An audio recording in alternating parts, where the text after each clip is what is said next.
विद्यार्थ्यांनी छान पसंत करे आवाज यायला म्हणजे आदरणीय शिक्षक वृंद, मानव पाहुणे, माझ्या प्रिय मित्रांनो, मी आज तुमच्यासमोर भारताच्या स्वातंत्र्याचे महान नेते आणि आपले राष्ट्रपिता महात्मा गांधी यांच्या जीवन व कार्याविषयी थोडे सांगणार आहे. महात्मा गांधी यांचा जन्म 2 ऑक्टोबर 1867 रोजी पोरबंदर येथे झाला. त्यांचे पूर्ण नाव मोहनदास करमचंद गांधी असे होते. त्यांचे वडील करमचंद गांधी हे दिवाण होते, तर आई प्रतिभा माझी धार्मिक आणि सद्गुणी स्वभावाच्या होत्या. आईकडून गांधीजींनी सत्य, संयम, सहनशीलतेचे संस्कार मिळवले. शिक्षणासाठी गांधीजी इंग्लंडला गेले. पुढे दक्षिण आफ्रिका वकिली करत असतात भारतावर होणारा अन्याय त्यांनी जवळ पाहिला. या अन्यायाविरुद्ध लढताना असहकार आंदोलन, कायदेभंग आंदोलन, दांडी यात्रेसारख्या चळवळी सुरू केल्या. या आंदोलनामुळे सामान्य शेतकरी, कामगार, महिला आणि विद्यार्थी स्वातंत्र्याचे सभाग्य झाल्या. एवढे बोलून मी माझ्या भाषणाला बदली घेवा. आदरणीय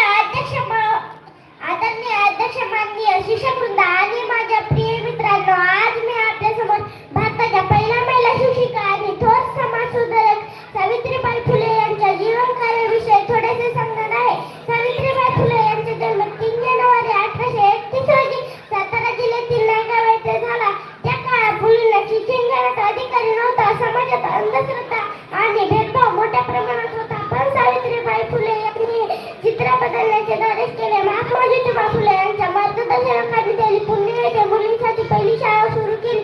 त्या शाळेत जात असताना लोक त्यांच्या अंगावर शेणदगड आणि शिव्या टाकत असत, तरीही त्यांनी शिक्षण थांबवलं नाही.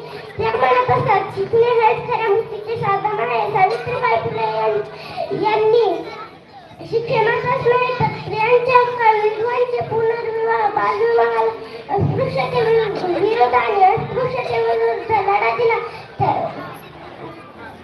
त्यांच्या विचारामुळे अनेक मुली शिक्षणाकडे वळल्या. आज त्या डॉक्टर, शिक्षिका, अधिकारी बनत आहेत. यामागे सावित्रीबाई फुले यांच्या संघर्षाचा मोठा वाटा आहे. आपण सर्वांनी सावित्रीबाई फुले यांचा आदर्श घ्यावा.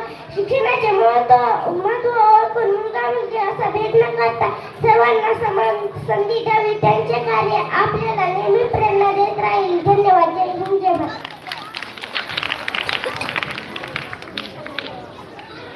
नमस्कार मान्यवर, आदरणीय शिक्षक वृंद आणि माझ्या प्रिय मित्रांनो, आज मी आपल्यासमोर महात्मा ज्योतिराव फुले यांच्या जीवन कार्याविषयी थोडे सांगणार आहे.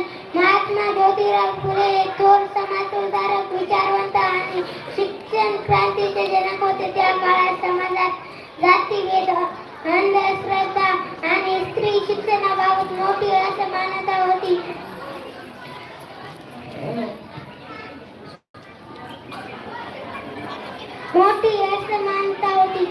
अशा कठीण परिस्थितीत त्यांनी समाज बदलण्याचे धाडस दाखवले.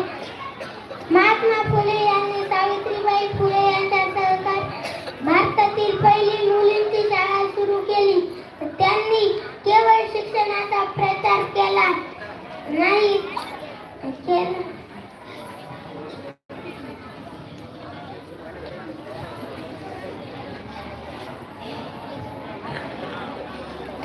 शिक्षण हे समाज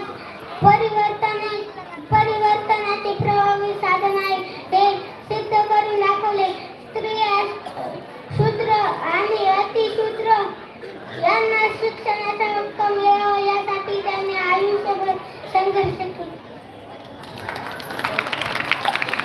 थोडी शांतता बाळगायची.